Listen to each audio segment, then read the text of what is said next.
بسم اللہ الرحمن الرحیم۔ محترم سامعین، کچھ لوگ بیچارے بہت سادہ ہوتے ہیں، انہیں زیادہ معلومات نہیں ہوتی۔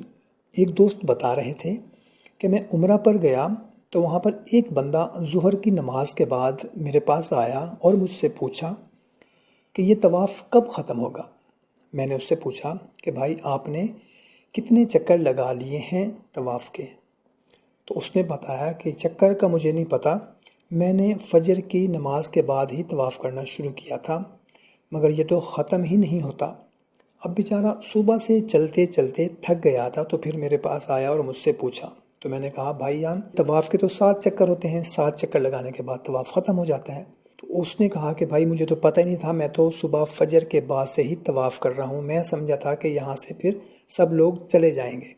تو کچھ لوگ اتنے سادہ ہوتے ہیں، کیونکہ اللہ والوں کی محفل میں بیٹھنے سے ہی ہمیں یہ معلومات ملتی ہیں، اور جب اللہ کرے کوئی عمرہ پہ جاتا ہے تو اس کو چاہیے کہ عمرہ پر یا حج پر جانے سے پہلے معلومات لے لینی چاہیے۔ اللہ والوں کی محفل میں بیٹھنے سے ویسے بھی ہمیں یہ معلومات مل جاتی۔ اور دوستو، آج کل بہت ہی لوگ زیادہ پریشان ہیں، جس کو دیکھو وہ یہی کہتا ہے کہ کاروبار نہیں چل رہا، قرضہ بہت زیادہ ہو گیا ہے، گھر میں برکت نہیں ہے، رزق میں برکت نہیں ہے، جنات پریشان کر رہے ہیں، نظر لگ گئی ہے، حسد ہے، کوئی قرضہ دیتا نہیں ہے، کسی نے قرضہ لے لیا ہے مگر واپس نہیں کر رہا۔ تو اگر آپ کے ساتھ بھی ایسا کوئی معاملہ ہے تو کمنٹ سیکشن میں آمین لکھ کر اس کو اپنے دوستوں کے ساتھ شیئر کر دیں۔ جزاک اللہ۔ تو محترم سامعین، آج میں آپ لوگوں کو اس کا ایک بہترین روحانی حل بتانے لگا ہوں، اور بہت ہی آسان سا حل ہے۔ ہر کمرے کے 4 کونے ہوتے ہیں۔ اگر آپ کا محل ہے، آپ کے پاس کئی کمرے ہیں، ایک کمرہ پکڑ لیں، آپ ہر کونے میں روزانہ آیت الکرسی پڑھا کریں اور پھونک مار دیں۔ بس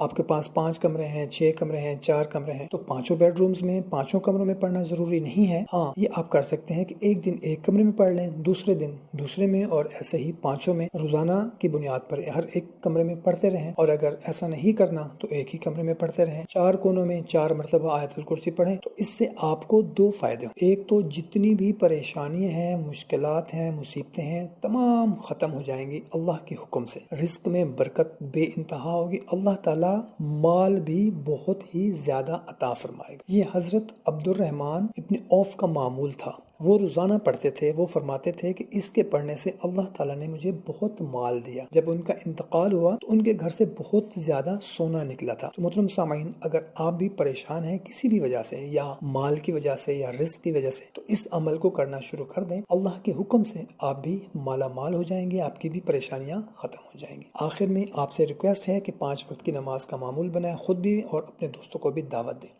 دعا ہے اللہ ہم سب کے رزق کی پریشانیاں دور فرمائے، آمین۔